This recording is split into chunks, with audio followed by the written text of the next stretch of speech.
Hello, today we're going to be looking at the SC-10, an entry-level printer from LOTMAXX. The printer has a build area of 235 by 235 by 280 mm, although the bed itself is actually 250 by 250 mm. It comes with a single extruder fitted with a 0.4 mm nozzle, and the full parameters can be seen on the screen. It uses belts and V-wheels for the X and Y axis, along with a lead screw for the Z. It also comes fitted with an internal quality 24-volt mean well power supply, a filament runout sensor, and an aluminium extruder. The enclosure design is very similar to the Creality CR20, but boasts a larger build area, a touchscreen, a 32-bit mainboard, and TMC2208 silent stepper drivers for the X and Y motors, and only requires 6 bolts for construction. On the SD card they include their own reskin of Cura 4.2. As a slicer, it's very simple to install and pre-configured for the SC-10. It has an easy to use interface where you just need to click on the folder on the top left to bring in your STL file, and then you can change your print settings on the top right.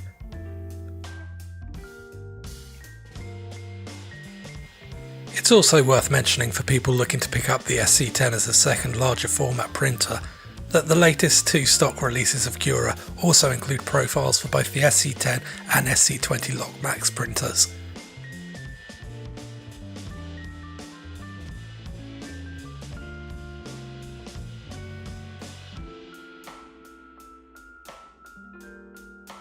Onto the controls. The responsive touchscreen has a preheat menu for preheating the bed and extruder, and a close button to cancel the set temperatures and cool back down. A level menu that will move the nozzle to 5 positions on the bed: front left, front right, back left, and then the centre of the bed to aid with manual bed levelling. Then you have the home menu. This lets you set home all or just the single axis of the printer, as well as disabling the stepper motors.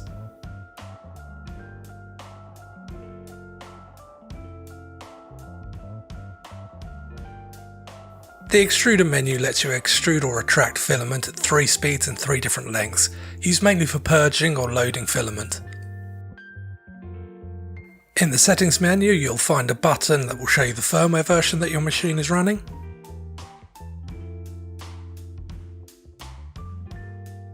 The filament button for automated loading and unloading of filament.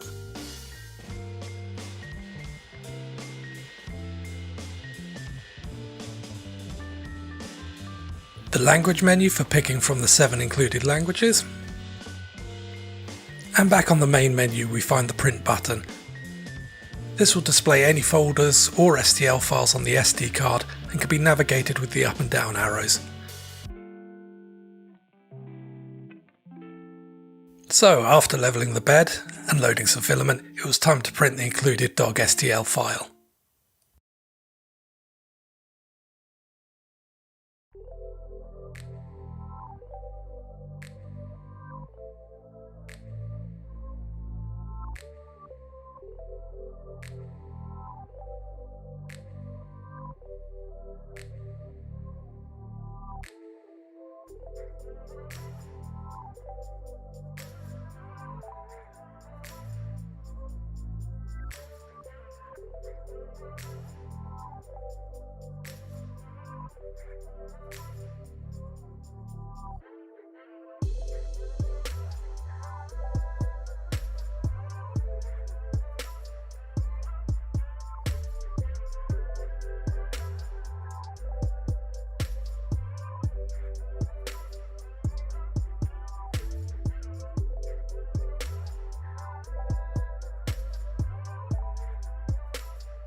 This print turned out well, but there was slight under extrusion and the layer seam told me that I need to lower my retraction distance a little to reduce the blobs.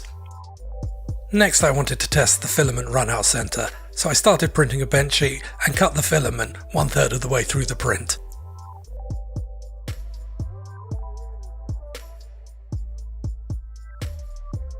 The alarm sounded and the nozzle parked itself in the front left corner of the printer, allowing me to change the filament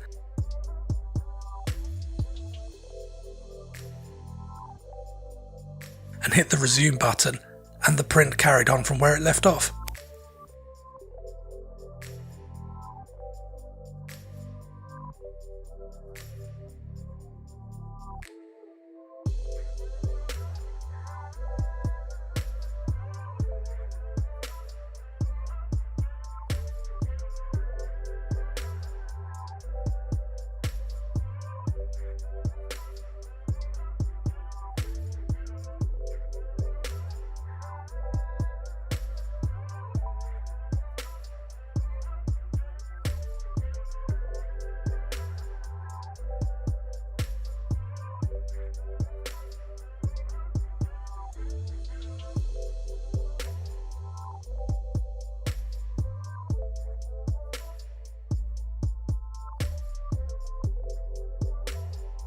The transition of the layers was seamless, though I still needed to adjust the retraction settings and the temperature for this particular filament.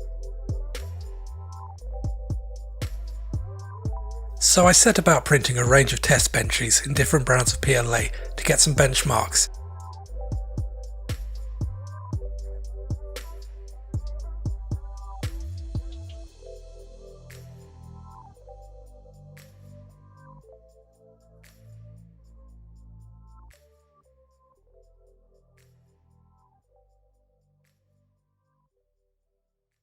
And when dialed in, I was able to get a beautiful clean benchy print.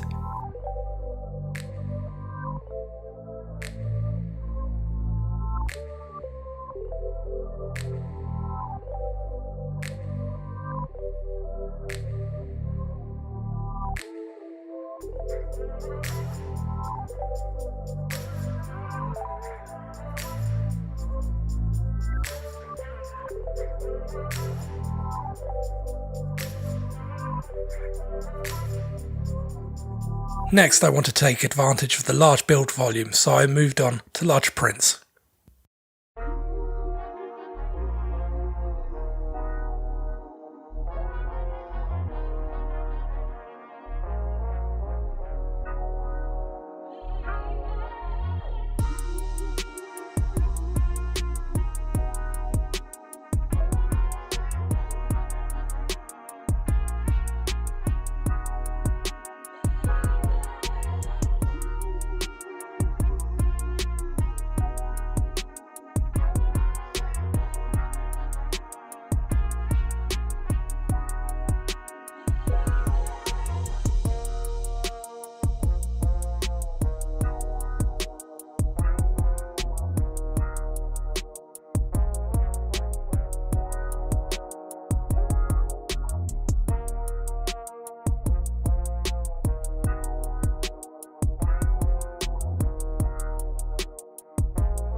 Towards the end of this print I noticed a couple of layers of under extrusion that can be seen as missing perimeter layers on the top of the tower.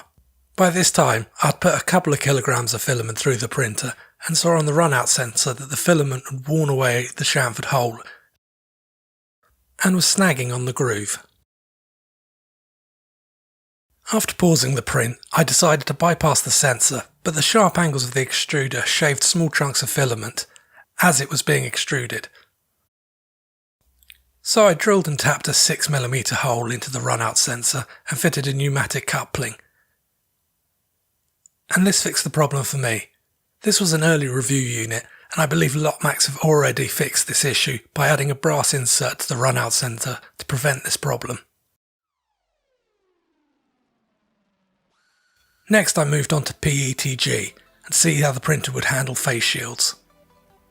The bed is extremely adhesive and had no problem with keeping the print on the bed, and found my best results were setting the print cooling fan to 0 and sub 50% for more detailed prints.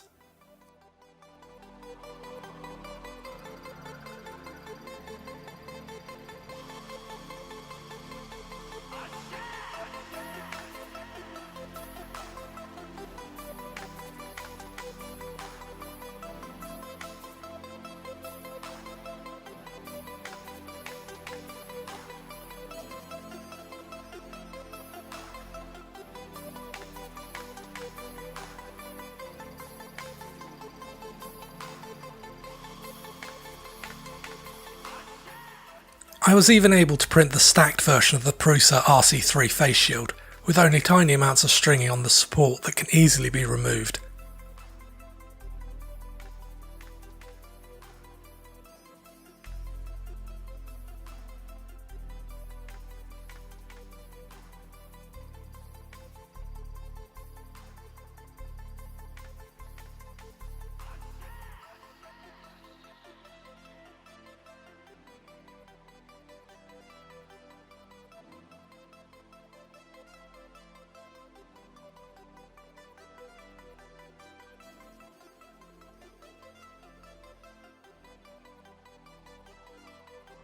This is exactly what I want to see inside a printer. Good cable management, that quality Meanwell power supply, a fused power connector, and an earth wire actually connected to the chassis of the printer, and not just relying on the mounting screws for the power supply unit like many other printers.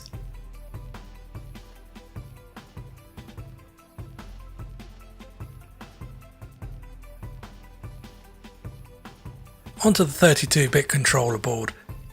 We can see the 2208s and the 4988s and the USB and SD interface and a Wi-Fi module port. Here we can see the 512 kilobit SMT32 chip and the 2208s for the X and Y and the 4988s for the extruder and the Z-axis. These can run a little hot on a 24 volt system, so it's nice to see a powerful cooling fan blowing right across the drivers. Then we have a header for an off-board SD card port and this Wi-Fi module port. These ports are used for the ESP8266 module made by MakerBase. In fact, this mainboard is a custom version of their Robin Nano 1.1 mainboard.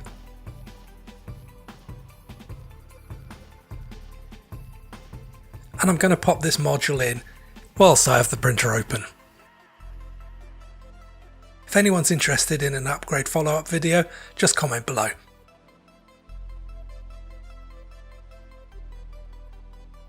So on to the conclusion. For an entry-level printer, you get a lot for your money. And I think people looking at printers like the Ender 3, it's also worth looking at the LOTMAXX SC-10 too. Out of the box you get a larger print area, a 32-bit board and silent steppers. And with a cheap upgrade to a magnetic bed, you can unlock the full 250 by 250mm build area. A comparatively large build area compared to other printers in the price range, making for an excellent printer for cosplay props or tabletop terrain printing. Now there are negatives. It would be nice to have seen a bed levelling system in place, the silent steppers for all the axis, or an all-metal hot end over the common PTFE lined Red Creality style Mark 8 unit that has become so common. The website is also a little sparse, and at time of recording doesn't have the firmware or software available for download, but they have been quick to reply to emails and send any files that I've needed. But in this price range, it's an exercise in saving money, and this is where the LOTMAXX shines. It foregoes some of the modern conveniences for quality where it counts. I would rather see a brand name power supply, a durable metal extruder, and a 32-bit mainboard and silent stepper drivers on the X and Y out of the box, especially as this printer is targeted and priced at entry-level users and is trying to be more of a product than a project. It won't necessarily be the best option for someone wanting to tinker and slap a range of upgrades or tinker with the closed source firmware, but for someone new to 3D printing, you could be up and running within minutes rather than hours. That said, there are some DIY upgrade options, and if you're interested in seeing some possible mods, just let me know in the comments below. Thank you for watching, and thank you to LOTMAXX for sending me this unit for review.